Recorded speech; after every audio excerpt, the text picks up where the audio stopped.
امیر علیہ سنت کی بارگاہ میں ایک سوال عرض کرنا ہے۔ اس وقت ہم کانسی کے قبرستان ہے کوئٹہ میں، کوہ مردار کہتے ہیں اس پہاڑ کو، اس کے دامن میں ایک قبرستان ہے۔ اس کی ایک وجہ یہ بھی بیان کی جاتی ہے کہ چونکہ اس پہاڑ کے پاس طویل اور قدیم قبرستان ہے، اس لیے اس کو کوہ مردار کہا جاتا ہے۔ امیر علیہ سنت ایک بڑی عجیب چیز یہاں پر دیکھی، یونیک ہے کہ یہ قبروں پر بڑے خوبصورت سے پتھر ایک خاص ترتیب سے لگائے ہوئے ہیں۔ تمام قبروں پر نہیں ہیں لیکن چیدہ چیدہ قبروں پر ہیں۔ انہوں نے بتایا کہ یہ خاص پتھر ہوتے ہیں بڑے خوبصورت، کہیں جھیل سے یا پہاڑوں سے لوگ چن کر لاتے ہیں اور ہزاروں روپے دے کر پھر اس کو اس ترتیب کے ساتھ قبروں پر لگوایا جاتا ہے۔ تو سوال یہ تھا کہ کیا اس طرح پتھروں پر خرچ کر کے قبر کے اوپر یہ خوبصورت ڈیزائن بنانا یہ درست ہے؟ دوسرا، جو قبر کو پکا کرنے کا جو حکم ہے وہ بھی بیان ہو جائے، اور کیا یہ بھی قبر کو پختہ کرنے کے زمرے میں آتا ہے؟ اسلام بھائی یہ بتا رہے ہیں کہ اوپر یہ پتھر ہے لیکن اس کے نیچے بہرحال کچی قبر کی جو کوہان ہے، کوہان نما جو بنا ہوتا ہے ویسا ہی ہے۔ تو اس بارے میں ہماری رہنمائی فرما دیں۔ یہاں کے قبرستان والوں کے لیے، ہمارے لیے اور تمام مسلمانوں کے لیے دعائے مغفرت کی بھی مدنی التجا ہے۔ اللہ کریم سب مسلمانوں کی مغفرت فرمائے۔ یہ پتھر رکھنے کا مقصد غالباً زینت معلوم ہوتا ہے، خوبصورتی۔ یہ خوبصورتی تو صرف خوبصورتی کے لیے لگانا پتھر، یہ تو اجازت نہیں ملے گی، کوئی مقصد ہونا چاہیے، صحیح مقصد۔ اور اس کو پکی قبر عرف میں بولتے نہیں ہیں۔ پکی قبر وہ سیمیٹڈ جو بناتے ہیں یا جس میں ماربل لگا کر بالکل وہ پیک کرتے ہیں، پتھر تو ہاتھوں سے اٹھ جاتے ہیں۔ اور نیچے آپ نے فرمایا کہ یہ مٹی ہے، تو مٹی میں اتنے یہ مضبوط نہیں ہوتے ہوں گے کہ جس کو چھینی لے کر توڑا جائے۔ مزید مفتی صاحب جیسے فرمائیں۔ بھائی یہ پچھلے دنوں ہماری گفتگو بھی ہوئی تھی وہ قبروں کو کے حوالے سے، جو جی تو یہ اسی انداز میں معلوم ہوتا ہے کہ یہ وہی فضول کام ہے۔ ایک تو قبر کا مقصود بھی ختم ہو رہا ہے کہ قبر کا مقصود تھا اس کے ذریعے سے عبرت حاصل کرنا، اور دوسرا وہی کہ یہ فضول خرچی ایک طرح سے، کہ اتنے ایک تو پتھروں کی تلاش میں جھیلوں پر جانا، پہاڑوں پہ جانا، اس کو تلاش کر کے پھر اس کے بعد ہزاروں روپے دے کے بتا رہے ہیں اس ترتیب کے ساتھ لگاتے ہیں۔ تو قبر یہ ڈیزائن کا اور یہ اس طرح اس کو سجانے کا مقام نہیں ہوتا، یہ عبرت کے لیے ہوتی ہے۔ اس کی زیارت کے لیے جانا بھی جو بنیادی اس کا بڑا مقصد ہے وہ ہے عبرت حاصل کرنے کے لیے جانا۔ تو اولیاء کی قبریں جداگانہ ہوتی ہیں، اس طرح کرنا یہ بالکل مناسب معلوم نہیں ہوتا، بلکہ ہو سکتا ہے کہ بعض صورتوں میں یہ اسراف بنے گا، درست بھی نہیں ہوگا اس طرح کرنا۔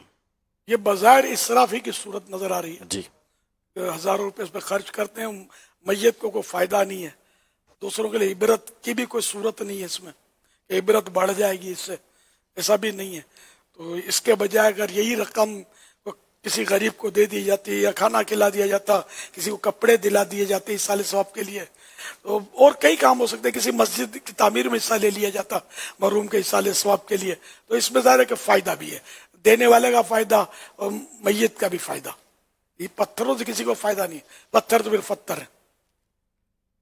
اعلیٰ حضرت رحمۃ اللہ علیہ نے فتح رضویہ شریف میں جو تفصیلات بیان کی ہے نا، کہ جیسے مزاروں پہ عمارت بناتے ہیں، ہمارے یہاں عمارت بناتے ہیں نا، چار دیواری بناتے ہیں، چھت بناتے ہیں، گنبد بناتے ہیں، تو اولیاء کرام کے مزارات پر اس طرح کرتے ہیں تو اس میں حرج نہیں ہے، لیکن نیت یہاں بھی ہونی ضروری ہے۔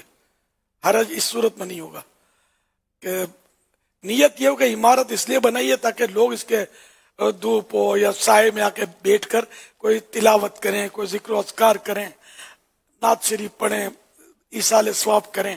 اس طرح کے کوئی اچھے مقاصد ہونے چاہیے مزار بنانے کے، عمارت بنانے کے۔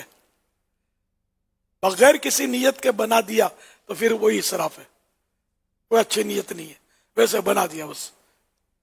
عوام کے جو بناتے ہیں کتنا ماربل، لاکھوں روپے کا ماربل چڑھا دیتے ہیں، مالداروں کو بس پتہ نہیں پیسے کہاں سے آتے ہیں، اس پہ پتھروں میں لگا دیتے ہیں۔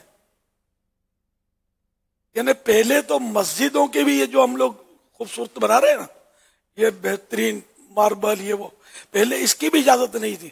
امام غزالی نے تو بڑی مذمت کی ہے کہ یہ پیسے ہی بہت برے ہیں جو اس طرح پتھروں میں لگ رہے ہیں۔ مسجد کی زینت تو نمازیوں سے، اس کی آبادی نمازیوں سے، نہ کہ رنگ روغن سے اور بہترین ماربل لگانے سے۔ مگر آہستہ آہستہ آہستہ جب مالداروں کے مکان عالی شان بننے لگے اور مسجدیں اس طرح ہی سمجھے چونا لگنے کا انتظار کرنے لگی، تو پھر علماء نے اجازت دی کہ اب مسجدیں خوبصورت ہونی چاہیے، خوبصورت بناؤ کہ لوگ اب اس سے اٹریکٹ ہوں گے، قریب آئیں گے۔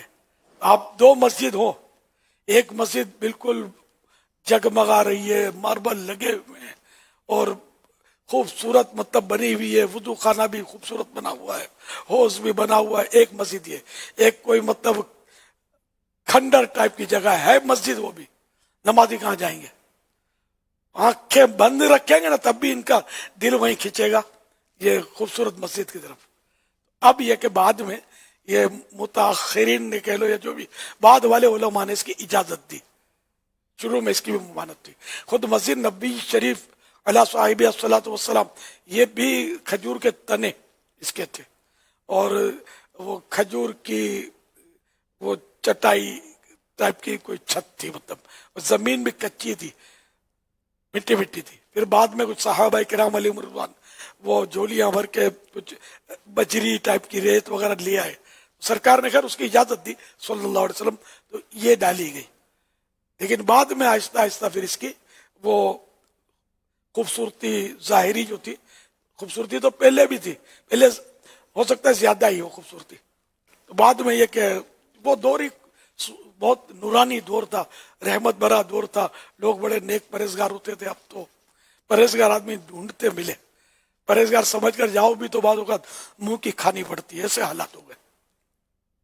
تو یہ کہ یہ بعد میں سب، اب تو اربوں روپے کا سونا وہاں، بڑے بڑے جھومر لگے ہوئے سونے کے مسجد نبی شریف میں علیہ صاحب الصلاۃ والسلام، بہت خوبصورتی کے ساتھ اس کی یعنی آرائش ہے، تو حرج نہیں ہے اس میں کہ اب لوگ اسی پر اٹریک ہوتے ہیں، یعنی متوجہ ہوتے ہیں، ان کا دل زیادہ لگتا ہے۔ مگر اب بھی زائرین کے لیے اعلیٰ حضرت نے بڑی پیاری بات لکھی ہے کہ جب سرکار کے روزے پر ظاہر حاضری کے لیے جائے تو ان زیب و زینت پر نہ دیکھے، رنگ روغن زینت یہ نہیں، بس نگاہ نیچی کیے